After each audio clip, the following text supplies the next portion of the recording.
Minsan, ang mga bagay na inaakala nating wala ng silbi ay may pagkakataon pa palang magbigay buhay muli. Gaya na lang ng kwento ng mga basong salamin, kwentong nagsimula sa pira-pirasong basura, ngunit nagkaroon ng bagong silbi.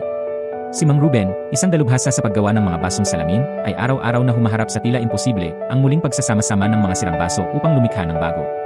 Sa kanyang mga kamay, ang bawat piraso ng basag na salamin ay may pagkakataong mabuo muli, maging isang bagay na magbibigay liwanag sa iba.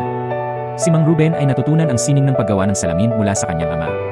Noong una, nahirapan siya, maraming beses siyang nabigo, maraming basong nabasag sa kanyang mga kamay.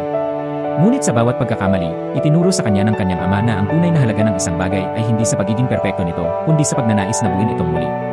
Sa bawat bote na kanyang binubuo, ipinapaalala ni Mang Ruben na ang bawat pagkasira ay may kasamang pagkakataon. Sa init ng kanyang pugon, ang mga basag na piraso ng salamin ay muling nabubuo, nagiging mga bagong bote na may bagong layunin. Ang mga basong ito, na dating mga piraso ng sirang salamin, ay ngayon nagiging simbolo ng pag-asa at pagbabago.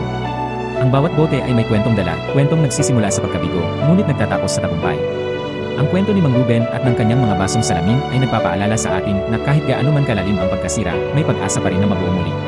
Ang bawat pagsubok ay may kasamang pagkakataon, at sa mga kamay ng may malasakit at pagmamahal, ang pira-pirasong basura ay maaaring maging simbolo ng bagong simula. Ibahagi ang kwentong ito at ipakalat ang inspirasyon ng mga boteng salamin na kahit ano pa man ang hamon, laging may pagkakataon na magsimula muli.